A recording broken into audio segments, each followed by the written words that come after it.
What's up, everyone? Welcome to another episode of Madness University. I'm Nick. I'm here with LZ as usual. And today we are going to do something a little bit different. We've been sprinkling in some business advice here and there, some life advice here and there. Marshall Fogel, we did an entire episode with him about life advice as it pertains to cards. So we've been getting a lot of inbound on this. And LZ and I are going to share our top two favorite books that we've read over the last 20 years that have helped us in our lives. LZ, you're going to kick it off. Okay, Nick. There's two in particular. I think we've actually sprinkled both of these books into different episodes at some point in time.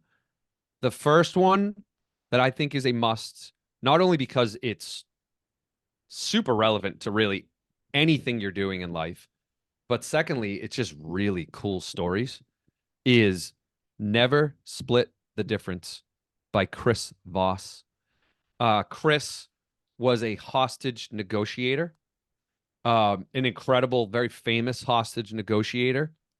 And his book is around negotiating, but it's not like what you're thinking, like, all right, negotiating like at my business, like I'm negotiating a real estate deal. Like, it's not that. It's like negotiating life in general. You can use it in so many different ways. We talked about it before, right? Like you negotiate with your kids every morning to get them out of the house. You negotiate with your wife on maybe some of the honey-do list chores that she's given you or your spouse. And it's really good. And there's tons of tips around inflection in your voice or body language or even written language on how to negotiate. And again, I've used it in the business world a ton, especially dealing with people who maybe are unruly or just having like a bad day, and you got to ask them a question, and it's like, oh boy, you need to have some empathy. You need to figure out how to relate to them, get on their level, maybe talk in a different tone of your voice. So that is a really, really, really great one. And the stories are awesome because he brings up all of these crazy real life hostage negotiation stories and then relates it to a learning. So highly recommend that one. Great book. The next one is called Think and Grow Rich by Napoleon Hill. This book, geez, I don't know when it was written. It's written a long time ago. Like, 100 over 100 years ago. yeah, it's like 100 years old, Nick. It's another fantastic book about life. Another book that came out, I think it was in like the 90s, especially when the Oprah show was really popular, was called The Secret. And some of you have heard of The Secret. And The Secret is based off of this book. Yeah, this is the source material for the Secret modern Yeah, day. The Secret it is. actually is a small element of this much larger book by Napoleon Hill. Mm-hmm. And it's great context. He's just like, it's 100 years ago, and he just wanted to talk to successful people and just boil it up to like what made them, and he kind of discovered the secret. Yeah, like really famous people. Like there's a story about Thomas Edison. There's a story about I think Carnegie. it's the Carnegie. Just like incredible like business titans and innovative titans. And how they basically like refused to accept no and refused to like hit a wall and then give up, like refused to give up. And there's just some great stories in there. It's going to help you like mentally. There's some great exercises in there, like wake up in the morning and like you kind of got to talk to yourself like today's the day. I'm going to seize the day. And it really sounds corny, but it does work. It does work if you put yourself in that mental state. So, Yeah. There's some, those are I my mean, just for two. the Yeah. audience, there's some weirder stuff in there, but just embrace it and try it out. Yes. And if he doesn't vibe with you right now, put it down, come back to it in a couple of years or 5 years, and then it might. Hmm. It was like that with me when I was younger. I just couldn't like accept the information. But then when I was older, I could, and it was quite effective. Yeah, Quite because you effective. relate to some of it, right? Some of those stories you're gonna be like, that's BS. Like that's not gonna Yeah. happen. But then a couple years later, you're like, oh, wait a minute, that actually happened to me last year at work or with my spouse. Right. So Exactly. yeah, it's a great one. All right, Nick, what do you have? All right, I got two books. The first one is Rich Dad Poor Dad. It's really a story about two mentalities. So the book is by Kiyosaki, Hmm.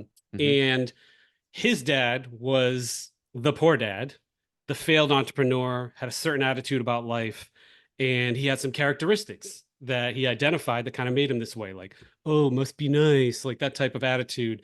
Oh, it's the government's fault, like this, that, and the other thing. And you'll start to recognize like a thread there.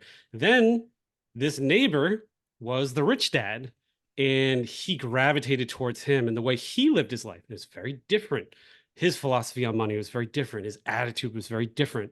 And ultimately, his dad was a complete failure in everything. And this guy was a success in everything. And, Robert Kiyosaki ended up becoming quite successful as an entrepreneur. And some of the things he did were so cool.